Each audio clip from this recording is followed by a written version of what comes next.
Well, hello everybody. I'm honored to have been invited to do a short presentation on the work that we've been doing through the City of St. Albert on the Sturgeon River watershed.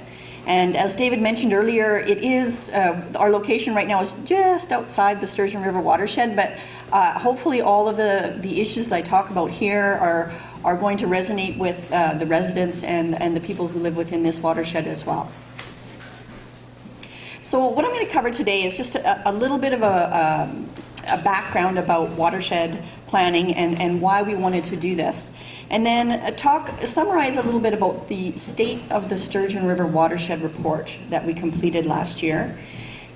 Highlight a few of the accomplishments and opportunities that I think revolve around watershed planning, whether it's for a lake or a river or any other body, and then some next steps that we are pursuing within the Sturgeon watershed. So many of you have live in a community, in a municipality, a city, a town, and have had concerns around these issues, whether it's loss of wetlands, groundwater concerns, impacts of stormwater on a lake or a river water body, development pressures, low water levels. These are things that are a big concern to the residents of not only our watershed, but of people in Alberta and actually in provinces all across Canada. So what's happened is within our area, within the Sturgeon watershed, is these concerns came up a long time ago, and I wish I had David's stories and where he said, in 1970 we had this, and it has been concern for residents for a long time. Within the Sturgeon River watershed, one of the bigger concerns was around flooding. And very similar to the City of Edmonton, who had issues with, the water levels rising and falling and the flooding concerns. One of our original projects or collaborations that happened within the Sturgeon River watershed was a plan that was called the Big Lake Stormwater Master Plan.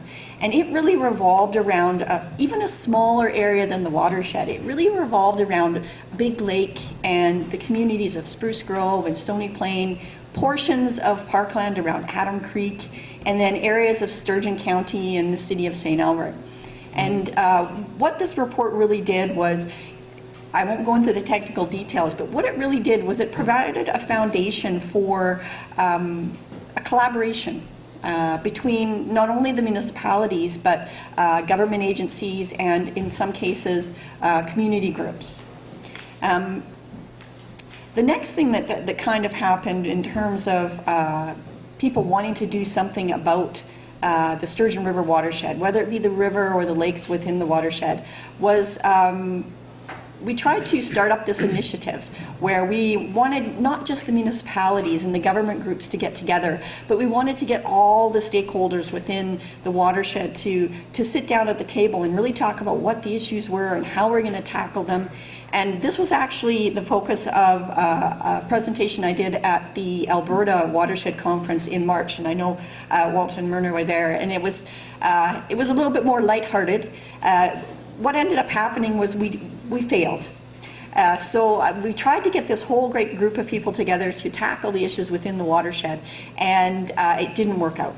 But the last slide on my presentation from that one is going to ring true, and I'm going to say it again, is that Winston Churchill says that success is stumbling from failure to failure without losing enthusiasm, and that's truly what I'm doing now. So the next thing that we did was, okay, this initiative didn't work out. So what was my next step? Well, I basically kind of stomped my foot and I said, well, okay, well, if nobody wants to play with me, I'm going to take my ball and go home. And I did the State of the Watershed report on my own. So with the backing of my councillors within the City of St. Albert, we funded and completed a watershed report for the entire watershed, even though St. Albert is like this size within the watershed this big. So bravely, I'm moving forward from doing this, and we'll finish up with what the next steps are for our watershed group.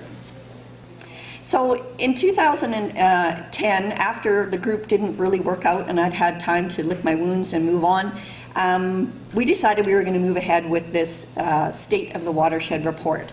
And for anybody who knows anything about watershed planning in Alberta, this is your first step.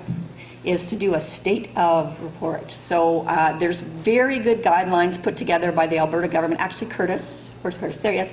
He had a big hand in putting those together, and it tells you exactly how to do it and what you need and everything like that. So I was very keen, and we had hired a consultant, and we got this report completed, and it was completed last year. I do have a few copies on hand, but I would really encourage you to go to the City of St. Albert website, because there's a short document, we call it the coffee table version, which is for general public, and then there's the full version, which is the technical, fun one, I think, being a scientist, that you can look at. So there's the two of them. So the questions that to be answered, and this again is right out of the handbook, is really what is the condition or current condition of the watershed? How does this compare to conditions in the past? And I love the quote was about people have this vague memory of, oh, the river used to be so high and we used to swim in it and such. This is really getting the scientific information behind, okay, what was it actually like? What are the critical or emerging issues that are happening within the watershed? What data gaps are there? And then what mechanisms need to be in place to move forward to actually maintain the quality that you have, or in having enough gumption to say you actually want to improve it. So this is just a map of the Sturgeon River watershed. It's going to be hard to see the exact locations. I'm going to just try to point out a few things though. The Sturgeon River watershed starts at Hoople Lake, which most people probably don't know. It's a really small little slough, and it's over here. We're in Parkland County.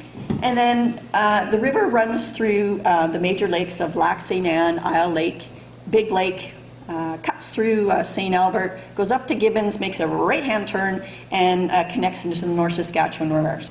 So again, you heard earlier this morning about what kind of indicators you use to determine what the health of your watershed is. And really there's 15 indicators that you can look at in terms of determining your health, ecological health of your river. They're related to land use. They're related to water quantity, quality, and your biological health. And what you end up in the end is, if you get all the information about all these indicators, and what pops out at the end is you get graded as a poor, fair, or good. And in some cases, insufficient data. So for the Sturgeon River watershed, one of the characteristics that really, or a list of characteristics that really define what the watershed is like, is it's very highly developed. Whether it's agriculture, urban areas, oil and gas, roads, it's very highly developed. So less than 20% are actually natural areas. That would be things like our water bodies, treed areas, wetlands, riparian areas. Less than 20% is still there. The other interesting fact is that 75% of our population is actually in our urban areas. So this table, I'm not going to go into the big detail, but this is the 15 indicators and a summary of them. We got a couple goods, mostly fairs, a few poors, a few insufficient data, but in the end, the health of the watershed was fair. So really, was this a big surprise? Probably not, but we did really gather some interesting information on what information we didn't have, what did we have lots of information on, and then areas that really, or the issues or critical emerging issues that we really needed to deal with. And in our watershed, it really has to do with urban sprawl. Very fast-growing communities within the watershed of St. Albert, Spruce Grove, Stony Plain, also in acreages, and again, the populations are all crammed into those areas, which on one hand is good in terms of land use. You want to try to keep as much of your population growing in a small area, but also comes with its own issues. Really, again, we really have very few natural areas left within the watershed, and any that are left, it's very important to try to maintain them. And then, of course, the pollutants that are entering our system through whether it is agriculture or urban areas or lake developments, anything like that, are also key issues. The data gaps, very obvious data gaps. And I'd say this is probably similar throughout Alberta, riparian health. So that's the vegetation that is along the edges of your water bodies, whether it be lakes or rivers or wetlands. aquatic macrophytes, which is basically that top picture there, just plants that like to grow in the water and they're big. Benthic invertebrates, another really long word. I wish they'd come up with something simple. This is bugs that live in the water or the sediment in your water bodies. We didn't have a lot of information on water quality, or enough information on water quality to come up with an index. We, for example, might have really good information on one or two parameters, but then nothing on another one, or really good long-term data on 3 items, but then nothing on another 2, or sporadic data. And then ones that were kind of almost insufficient data were an inventory of wetlands and fish populations. So what were the major recommendations of the report? Really, the biggest recommendation that came out of this was that, and no surprise, is that we needed to establish a group to address these issues, to fill in the data gaps, and to move forward on dealing with issues within the watershed. Now, based on the experience that I'd had for 3 years prior, the report did recommend a little bit different. They said don't go to a huge stakeholder group where you have everything from farmers to residents and everybody. Don't start there. Start smaller. And it said start with the municipalities. And again, I think this was because of the success that we had really working on the Big Lake Stormwater Master Plan, where we had 7 municipalities and a bunch of agency groups, and we really made some amazing progress with that small group in a very short amount of time. So that was the main recommendation. Some of the other ones? Again, we hear, people should know compliance. People should know, what they're allowed to do and what they're not allowed to do.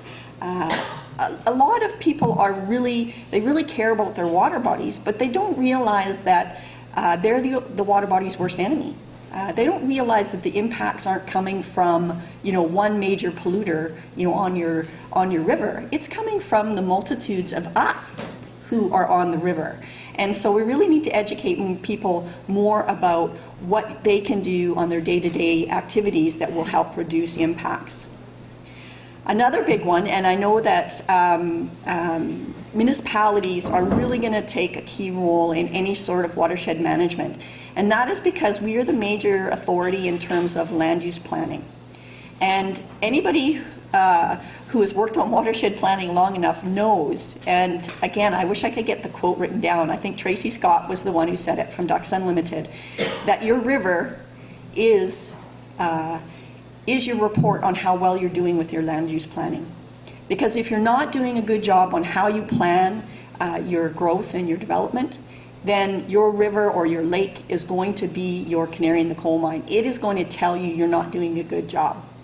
Another a recommendation that came out of this, and something that I'm very excited about, is encourage more research to address data gaps. And I totally agree with Dave True. I mean, we've got lots of really good data, lots of information, but what we don't have information on are some of those areas that are just not as sexy or easy to study as, say, some other aspects. And within the city of St. Albert, we actually have a Nova NATE campus. So that's a campus of NATE, a satellite campus. And we've been working with a couple instructors out of there and doing student-led research. So it basically, they have to do research to get their diplomas or degrees, and we've been providing them opportunities within the watershed to do this research. So everybody wins. They get to do their research that gets to be very applied, and then we get the information we need in the quality of type of information that we need to help address some of these data gaps. And I would love to see that expand more into our research facilities. So the first thing that we're going to do, and the big step, of course, is to try to form this group, and then we're also going to be trying to implement some of these recommendations that come out of the report. And again, in the watershed planning framework, and the big framework is once you get your state of the watershed report, then you move on to what's called a management plan, or an integrated watershed management plan. So you get your information, and then you start to make this plan. So we're kind of in that process. Now, a couple of things, and I know that, I mean, we've done a lot of research and people are concerned about this, but I also think it's very, very important that we look at the accomplishments that we've achieved so far. And some of them we totally forget about. And these are kind of a list of some of them within the Sturgeon River watershed. One of the best things that was ever done within the Sturgeon River watershed was that we formed what was called the Capital Region Wastewater Commission. So rather than all of the communities, you know, like the Spruce Groves and Stony Plains and St. Albert's having sewage lagoons, and then every spring, you know, opening up the tap and dumping it into the river or into your lakes or tributaries, they formed this group. So they realized early on that this was not a good thing for the river. Very much, again, like the City of Calgary or the City of Edmonton. And this group, it took, you know, almost a decade to get it formed, and it took a lot of time and a whole lot of money to put pipelines in to carry the waste from our developed areas to a regional treatment plant that actually is on the North Saskatchewan River, because the Sturgeon River couldn't handle the loads that would come from the wastewater. So that was a huge achievement, and I really want to you know, congratulate the municipalities and the councillors of the time for doing that, because it took a lot of guts, and those kind of gutsy things are going to have to happen again. So I really want to reinforce that. Again, as I mentioned, we did this Big Lake Stormwater Master Plan, and as much as it sounds like it was a flood control thing, it was definitely flood control. But one of the other things that we recognized right off the bat was that, as mentioned earlier, like this hard infrastructure versus soft infrastructure, was that the soft infrastructure, or our natural areas, the riparian areas and the wetlands within the municipality, were really the best flood retention and alleviation mechanisms we had in place. And so one of the things we said was, we're going to create some new floodplain levels. Alberta Environment has floodplain levels that they have, it's officially plotted, and there's the official floodplain level plans, and that's more related to disaster relief and funding if you do get flooded. But what the municipalities did, the 7 municipalities, talk about, again, guts, they said, no, we're gonna take that one and we're gonna add ½ a meter to it. And what that's going to do is it's gonna end up protecting, you know, 20 to 50 meters of riparian area around all of our water bodies. And that's going to help in terms of flood retention and flood protection for years and years to come. Just another couple there. Another one, again, municipalities and local residents worked very, very hard. Big Lake is an international recognized bird area, and for many years people have been saying how great it was. And it did. Again, it took decades, but in 2005 it was made into a provincial park. And not a minor achievement, a very major achievement. Again, coming with its own challenges. In terms of, we make it a park now, and how are we going to get people access to it? How are we going to concentrate that so it doesn't impact the wetland, etc. And I did mention a little bit about the work we did with NATE and water quality monitoring. I am a true believer you cannot measure or you cannot manage what you do not measure. And when I started with the City of St. Albert, one of the first things I said was, people were saying, oh, we're so upset about the river, what's going on? And I said, well, let's find out what data we have. And I went to Alberta Environment, and they had some, but it was sporadic. And so one of the first programs we put in place was start to monitor the river. And I based it on some locations that Alberta Environment used to look at, plus added some more. And now we have almost over 5 years worth of data on the water quality within the river, as well as I sample a subset of 8 outfalls that go into the river. So I have a very good idea about what's coming in from the City of St. Albert. And then NATE has really helped us in terms of fleshing out the rest of the watershed. As the City of St. Albert, I can't actually go into Parkland County and say, I'm going to do water quality monitoring here. I guess I could, but my mayor might have a problem with that. So NATE has been really great in terms of spreading out that information throughout the watershed. So opportunities. So what are the opportunities that we have coming forward for us? These are our watershed issues. I consider an opportunity. And why do I say that? It's because humans do what humans do, right? Humans procreate, we develop, we build things, we all want to live on the lake, we all want things. The issues we have today are because of those wants and needs.